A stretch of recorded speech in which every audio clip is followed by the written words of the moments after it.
Gift city को global financial hub बनाने के लिए इंडिया एक ऐसा रिफॉर्म लाने की तैयारी कर रही है जिसका इंतजार फंड इंडस्ट्री बहुत सालों से कर रही थी।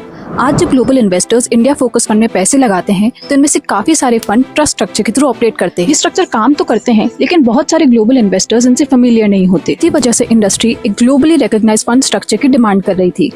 इसीलिए अब फाइनेंस मिनिस्ट्री गिफ्ट सिटी में वेरिएबल कैपिटल कंपनी यानी वीसीसी फ्रेमवर्क को इंट्रोड्यूस करने पर काम कर रही है। इसे एक अम्ब्रेला स्ट्रक्चर की तरह समझिए।